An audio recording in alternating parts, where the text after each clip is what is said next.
Welcome to Next to Madison, a podcast to help you live your best life. Welcome back to another episode of Next to Madison. I am your host, Madison Malloy, and on this episode, we are going behind the scenes of what it takes to make a Broadway show.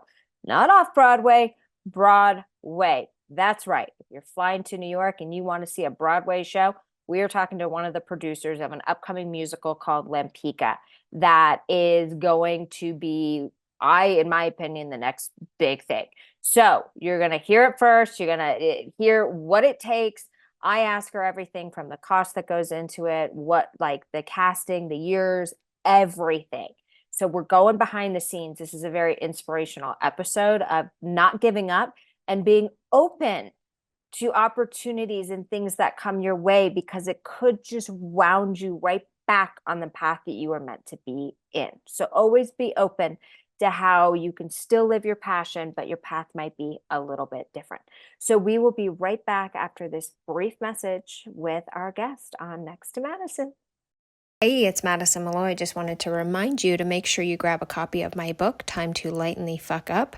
It is a great, funny self-help book that is going to help you get out of your own way. I have already helped thousands and thousands of people, and they are on their way to living their dream life, and I want every listener to be able to live their dream life as well. So grab a copy of the book on Amazon, Barnes & Noble, or even the audiobook on Audible.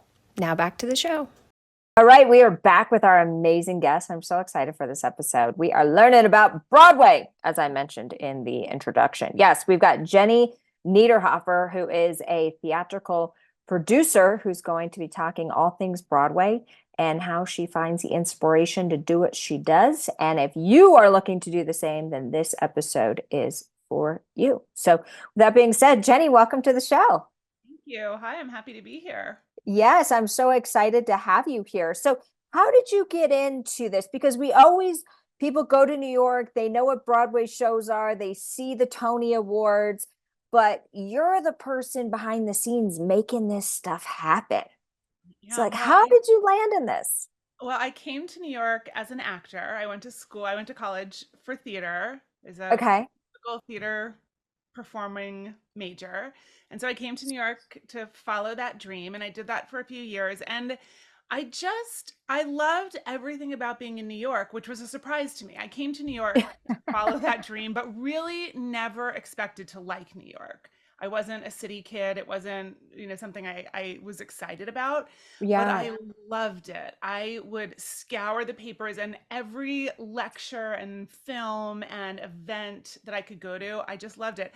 But I had two big issues, which is when you're in the city as a starving actor, you're working 100 jobs, so you don't have time. Yeah. And all of those jobs are barely covering the cost of your classes that you take and your rent, so you have no money.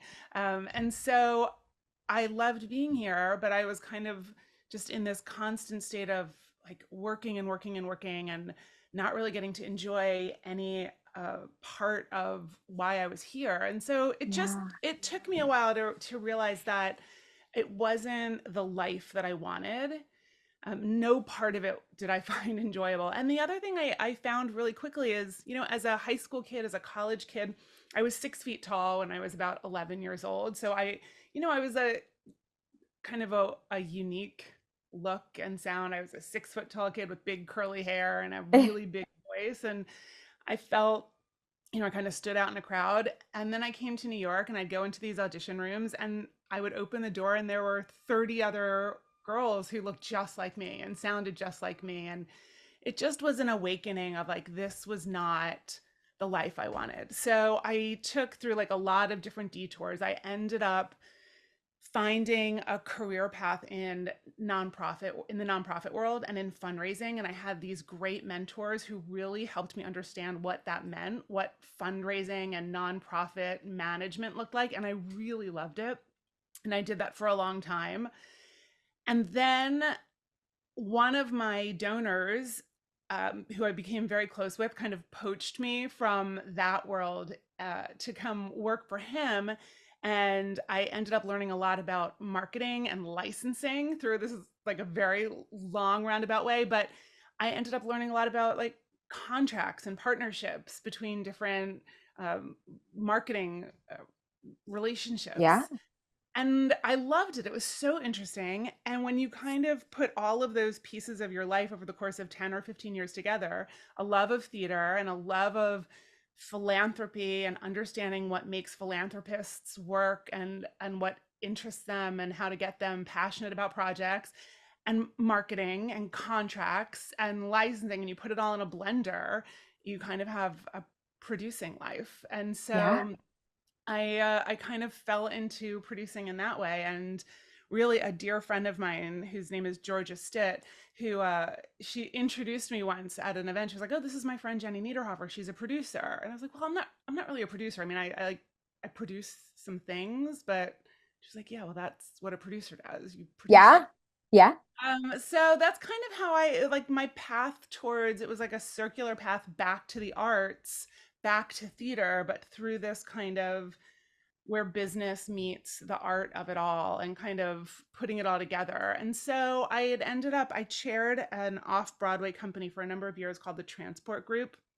And Transport Group has a very aggressive commissioning program and really supports new works and new artists. So, in order to help fundraise for that theater, I'm constantly talking about the new works that we're doing and getting our donors invested in what it means to put up these new works. And so I spent about 6 or 7 years kind of through that lens, I would call producing those shows, and then kind of moved into the commercial endeavor. And my big passion piece has been from the get-go the piece I'm doing now, Lempicka, which opens in I think 2 weeks now on Broadway. Okay. Well, that's exciting. Yeah. But it's amazing though how it's like the universe and God always puts you where you need to be, right? So it's like you may have a passion for something and maybe it's not the vision or the path that you see, but your eyes get opened. And that's why it's so important to always be open to opportunities because you never know where it's going to lead. And if that truly is your vision and your path, it will lead you back there. And so you're a walking inspiration and example for that because you said, okay, I can't continue to be broke. I'm not getting the roles I want, but I love this. And you took an opportunity and learned, and now look at you today. Well, and I think what also became very apparent to me in my late 20s as I really stepped back was I became, in quotes, like a theater kid because I happened to I enjoyed singing and I had a decent voice. And so it was kind of like, oh, well, if you like performing, if you're good at performing, this is what you should do. And that's especially as a girl growing up back then, like that's how you got involved in theater. It never even occurred to me that there were other areas of the Yeah, theater to explore. It's like you're a performer. of course. Yeah, and so even when I went to college and I got a Bachelor of Fine Arts, and I was aware that there were other degrees to pursue. We had an amazing stage management program. There were technical areas that you could get your degree in. But I have to be honest, it didn't even dawn on me to explore those. It was like, no, you're a performer. It was just not in my worldview to look at the larger ecosystem of what it takes to create theater. And then when I came Of back to course. it in this larger vision, and I was like, you know what? I'm actually really interested in all of these other pieces, having gone through this kind of philanthropy lens of what is it that makes the larger picture happen of something, whether it's Of yeah, it's a big business. programmatically, yeah, it's a big business. And also kind of just when you're trying to get something off the ground, philanthropy nowadays has like a very kind of venture capital feel to it. It's like, this is my passion in life, and I want to create a program that serves this purpose or solves this problem.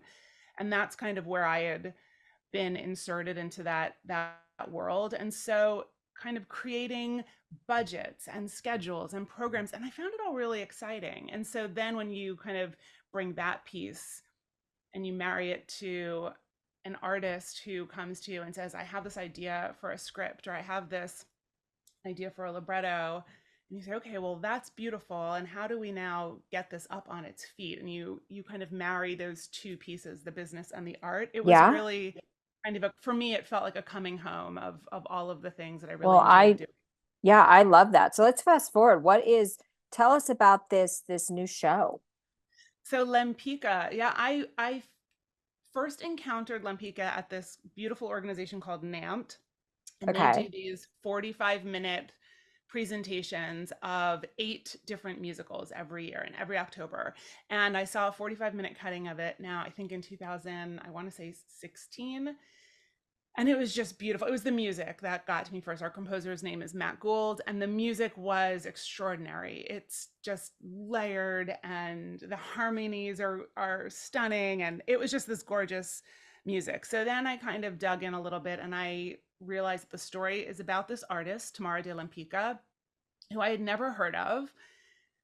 And it's an extraordinarily interesting story. She fled Russia from during the Russian Revolution. She ended up in Paris. She flees Paris before the Nazis occupy the city. She ends up in America, and then she ends up in Mexico for the last part of her life.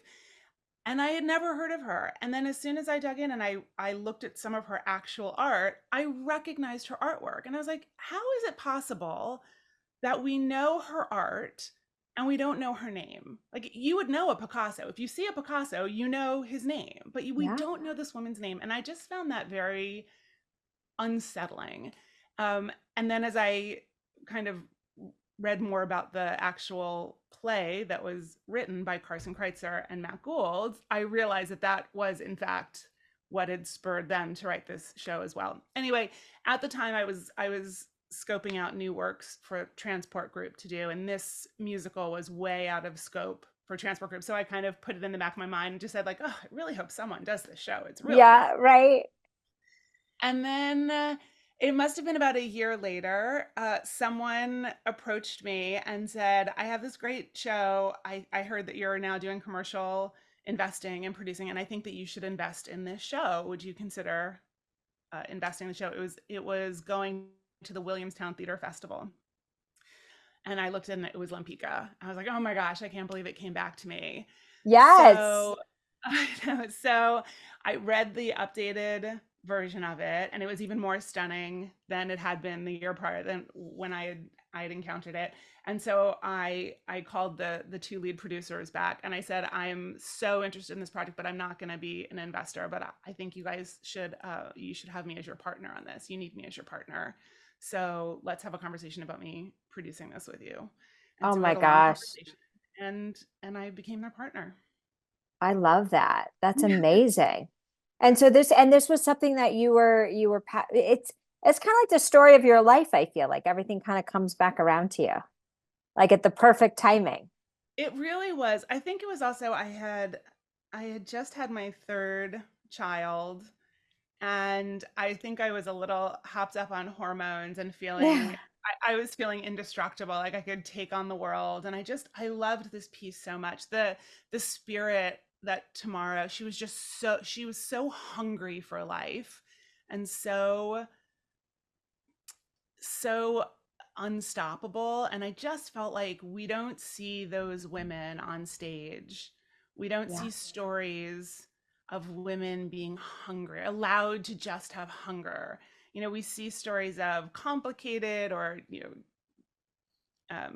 adventurous women, but even those are Yeah. women are like very singular in their Yeah. storytelling of them. The story of Tamara de Lempicka is a woman who just wanted everything and didn't stop. And I really, something about that just really resonated with me. And I was like, I just want that story to be told in a big way. And what's So bigger than how are you guys telling it? Are you starting from her childhood? Are you starting from a specific point in her life to the end? Like how is the It's a really great question. We've struggled with that very question for a while. Our gorgeous and incredibly talented playwrights and creators, Matt and Carson, have have tried to get into the story a few different ways, and I would say that we start. It's not linear, but we tell her story. We tell her life story. We do kind of start at the end of her life for a brief moment, but I wouldn't call it a flashback. I don't know how Okay. exactly to. I would say that it's almost You know that the times where you're sitting there like right before you go to sleep and your mind is trying to like fix something, like a Yeah. moment that you had, and you're like trying to almost fix that moment that you didn't do it the right way, either a conversation that you didn't have the way that you wanted to have it. It kind Yeah. of starts in that moment, a moment that this woman is trying to fix in her life, like something that was unfinished, that I like that. she's inviting the audience in to meet her in a moment that she's trying to get that painting just right, and then we see her life unfold through that lens of that. And then we take you through, 60 plus years and 3 countries and 2 world wars, and we take you on the journey. I mean, I think I love that. So is this main Broadway? It's Broadway, yeah, yeah. What theater? It's at the Longacre. We started previews last week. We're on preview number 8, I think, and we open officially on April 14th.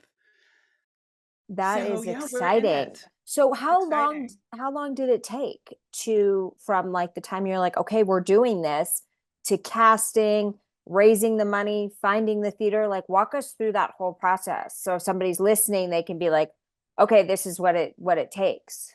Well, so this was an idea that was generated from the creative team. So the two creators, Carson and Matt, met each other at kind of a creatives speed dating, I call it. I don't remember which program it was, but I think it was a collaborators forum. And Carson presented the idea to Matt, and they began writing this. I want to say it was about 14 years ago. And they started writing it, and then they presented the idea. They got a commission from Yale to write the show. So they started about 14 years ago. Oh my gosh. Yes. Then it's gone through a few iterations. Their producer, their first lead producer, my partner, Greg Noble. Greg used to be Matt's assistant, and Greg saw in this show the same thing I did, just this has to be done. And so he did the first kind of presentation of the show to try and raise some money and raise awareness, and it went extraordinarily well, and it got the Williamstown Theater Festival involved. And so that's when I came in, because Greg was raising money for that production. And so then I came on board, and there were some other investors, co-producers that had come on board at that point. So there have been some investors involved since that point, who have been so heavily involved and passionate about this project I since love then. that.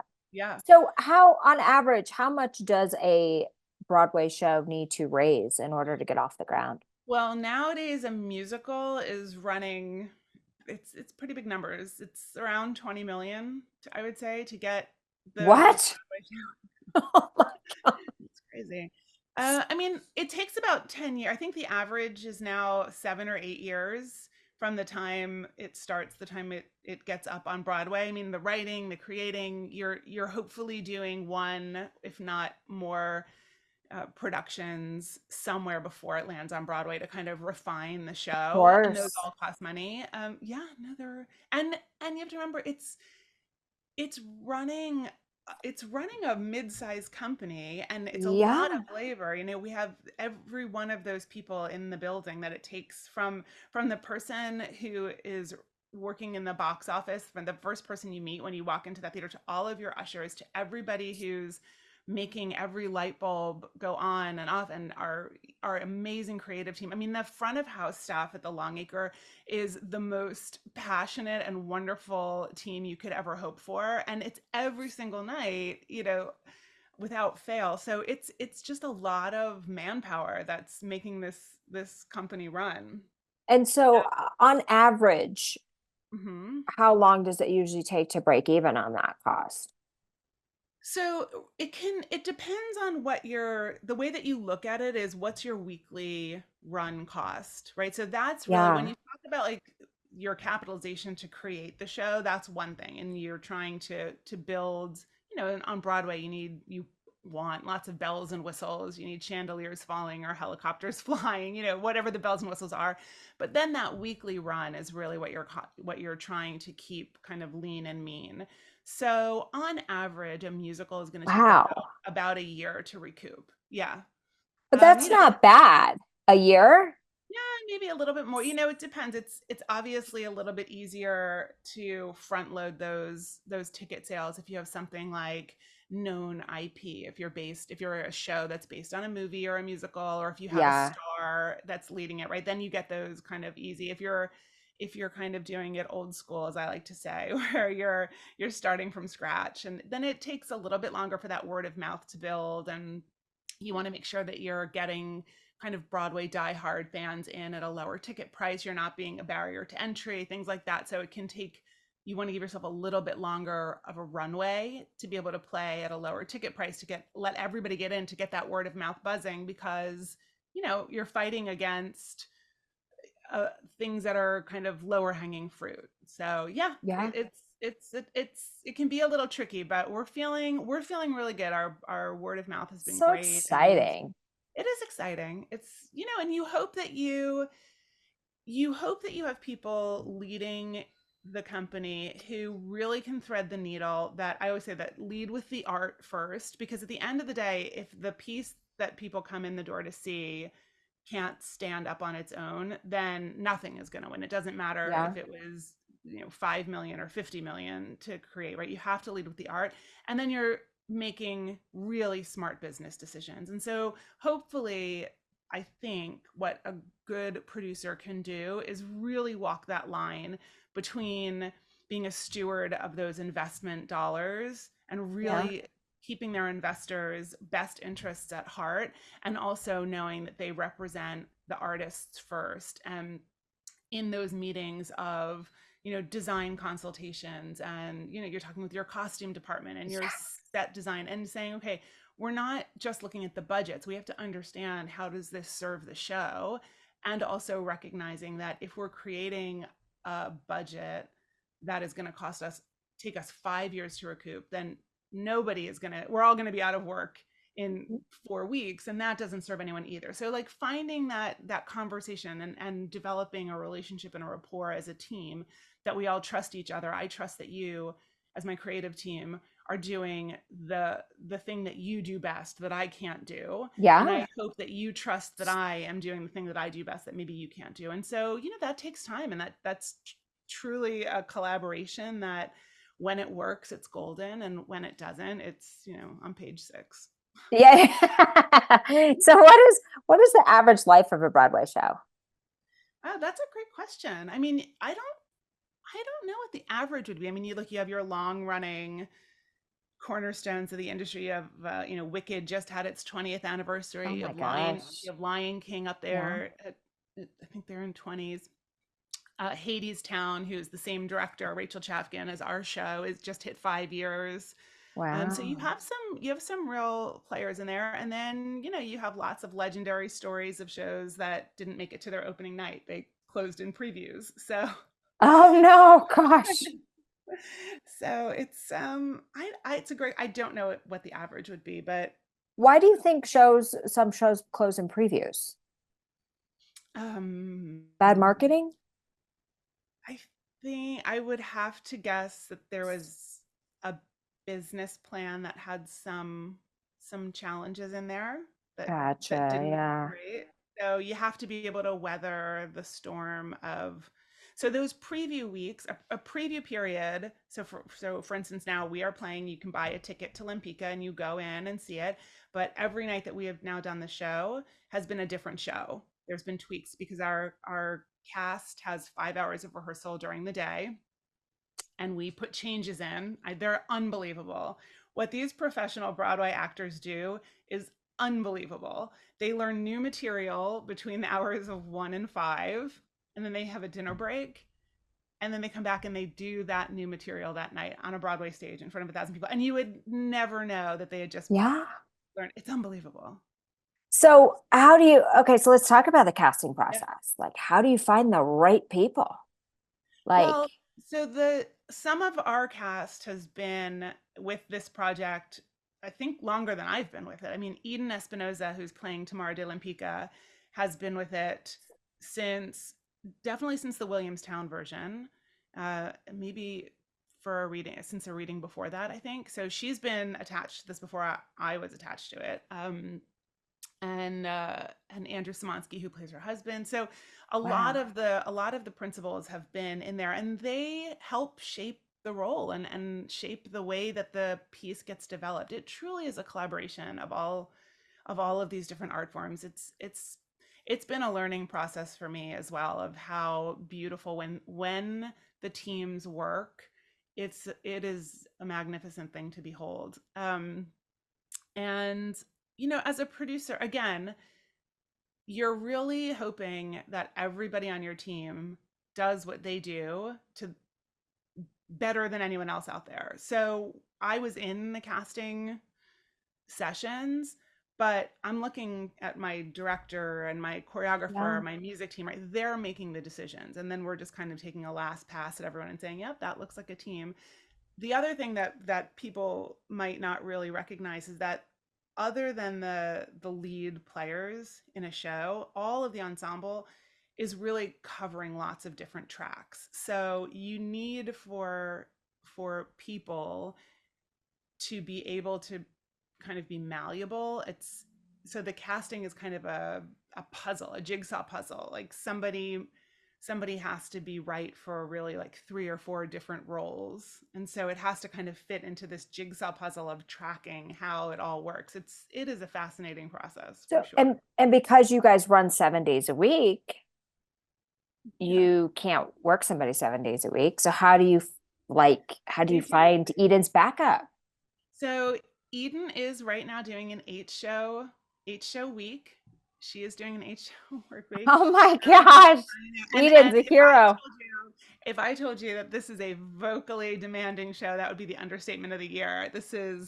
I think she has all of like 11 minutes, if that, off stage for the whole show. It's unbelievable. She has a crazy talented standby, Marianne Torres, who was Marianne is stunning and gorgeous. And so if you happen to be able to catch her covering the role one night, you're in for a treat, because Marianne is Yeah. just stunning in the role. And then yeah, we lucked Oh out. We my have a great gosh. cast. And in a season, it's a very busy season on Broadway. There's an unprecedented number of new musicals. So we got really, really lucky with our incredibly talented team. Our ensemble is phenomenal. Yeah, Yeah. every single one of them is really just, they're beautiful, and they're such wonderful humans also. So it's really quite a joy as a producer to be in those rehearsal rooms and in the process, which I would imagine for them it's quite stressful. For me, for sure, but Yeah. for them it just must be so physically grueling as well as stressful. So it's been it's been really incredible getting to get to know them and see Oh how they my all work together, gosh. support each other. And yeah, it's a quite a team. Yeah, I mean, that's amazing. So you as a producer and the team, you guys stay with the project as long as it runs. You don't go off and do other projects at the same time, or it's like it's like this is the company and you stay with it until. Well, I have a few other projects that are much earlier on in their timeline. Yeah. My partner Greg has 3 other shows running right now on Broadway. He's doing Oh my Stereophonic, gosh. Enemy of the People. I forget. I think that's it. Yeah, no, he's busy, but he's much younger than I am, so he has the stamina for it. I have I have 3 kids at home, so this is about all that I can manage. Yeah, right. Well, I haven't seen them in like 3 months, so this is about all I can do. And how often do you have to show up to the show once it like Well, everything's good to go? I'm in there now every day pretty much, because we are making so many changes. This preview process is so precious. It's a lot of Yeah. alliteration. Um, it's such a precious time because we we're really gathering feedback in real time and making changes in real time. And while you don't want to be creating a show based on like the will of the people, so to speak, you are taking in when things that our writers intended is not landing the way they intended it. I think I would put it that way, right? So Yeah. it's not like we're changing things because people are applauding or not applauding, but you can kind of tell when something isn't landing the right way that they intended. Yeah. So it's things like that that were, and to your earlier question of like, is it a linear story? Are we telling it in real time? Like that's a it was a really interesting question of how do we get our audience to access this woman? How do we begin this story? How do we tell 60 years of history and explain European history, art theory, art history, and her individual story, which is a love story of a very complicated but loving marriage? So we have to make it very clear that she's not cheating on her husband in the way that we would think, even though she takes a lover with this her muse, but we don't want it to seem like it's what we would consider like a traditional story of infidelity. Like it's a lot Yeah. to pack in to 2 hours and 20 minutes. So so finding those through lines, we found that there are very small moments that made very big differences. And so those kind of changes happen in real time and very quickly. So I'm in the theater most days, Oh my just gosh. so that, because every performance counts, because once we lock the show down, then we're done. Yeah, and then it just runs. Well, that is And it just so, runs. I mean, that is just so exciting. It is. Like it's just because so many, you see, yeah, you see the advertisements and you see the theater signs and you see, but it's like you don't understand all the stuff that goes into it and the years and the struggle and the constant just changing and that there's just it's a you'd probably have an easier time launching a new clothing line, but you wouldn't be able to sell a passion and tell a beautiful story. It's we keep saying there's like the small group of us that it's so painful when you're in the middle of it. It's so nerve-wracking. Of And then you have this course. like one really good day and you're like, oh, what's my next project going to be? We're like, it's like an Yeah, addiction. Once of you have course. when you have that Broadway bug or you have that theater bug, it's an interesting habit. It's the same thing with audience members. So we're only in week 2 of our previews. We've had people that have already come back 3 times to see it. And I'm like, what? And they go, That oh, is so cool. I always come to previews. I love previews of new musicals. It's so exciting. It's the best thing. And I was like, oh wow, okay. And Do they have to pay for these tickets, the preview yeah, tickets? yeah, Oh my yeah. gosh. They're full price tickets. They're Broadway. I mean, there's a lot of like good deals out there, but because we're a new musical, but still. Yeah. And this is their passion. They love it. Oh, that Yeah. is so cool. Well, I think that is so, so exciting. So before we wrap up, who's been your biggest inspiration so far in your career? Um, you know, this is gonna sound so hokey, but it is really true. I got so lucky when I was a kid. My high school music and theater teachers Oh, were they were so inspirational. They were so formative. I mean, they came to my college graduation, they came to my wedding. They were oh my and I gosh. I can remember, I still have very vivid memories of both being in classes and productions with them. And I think about them now when I'm in this moment. I think about them often. I think about some of the lessons, um, especially things when it comes to dealing with people and dealing with creative people and remembering kind of how to lead with the heart in hard conversations. They both were very Yeah. good at that. They were kind of no nonsense women. Um they were not women that you would normally think of as like, in quotes, creative, professional creatives. I would say they Yeah. were really no nonsense. They were very kind of strict and stern.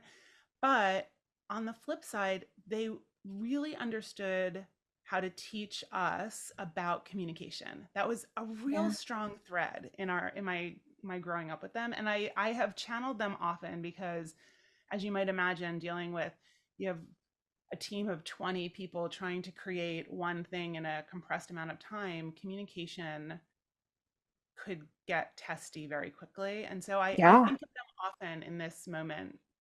Yeah, often. Oh, well, that is great. And so are they deceased? One is. One is. Is the other one going to come to opening night? I don't think so. No, They won't be able to. No. they won't be able to. Oh, okay, gotcha. Well, that's great. And then, yeah, and then what does success mean to you? Well, success would really mean having a long-running show, Lempicka. But really and truly, I'm I want this show to, and I really want her name. I want Tamara de Lempicka's name to be out there as an artist in the same way that Picasso, Van Gogh, Monet. Yeah. I'm hopeful that the show just runs and runs, obviously. And if it closes earlier than I would like it to, I hope at the very least we have brought Tamara's name to the forefront of the art world where she belongs, because she didn't deserve to be kind of forgotten in the way that she has been. She's really quite the Oh, icon. So yeah. I'm hopeful that we're doing a bit of education, bringing her back into the zeitgeist a little. Well, I love it. I got to go look up her pieces because I can't think of it off the top of my head. So I got to go do some research, but I'll probably, as you said, be like, oh my Well, gosh, that's her. well, come by our theater, come by the Longacre, because we have her portraits hanging in the front of the theater as you walk by, all lit up. Yeah. Oh, well, perfect. Well, congratulations on this. This is amazing. So you guys go check out Lempicka on Broadway if you're in New York, if you're flying to New York. Yeah, and I wish you all the best. I know it's going to be a success, and I'm so excited for you. Thank you. Thanks so much, Madison. Oh my gosh, you're so welcome. And thanks to everybody listening. I hope you feel inspired to go after your dreams and do whatever it means to conquer success and what that means to you. We'll see you next time to find out who's next. Hey, your host here, Madison Malloy. Please make sure to subscribe to the show on all podcast platforms and please rate and review us on iTunes and Spotify. Also, if you have any questions or comments, you can email us at contact@nexttomadison.com. I thank you again for listening. Bye.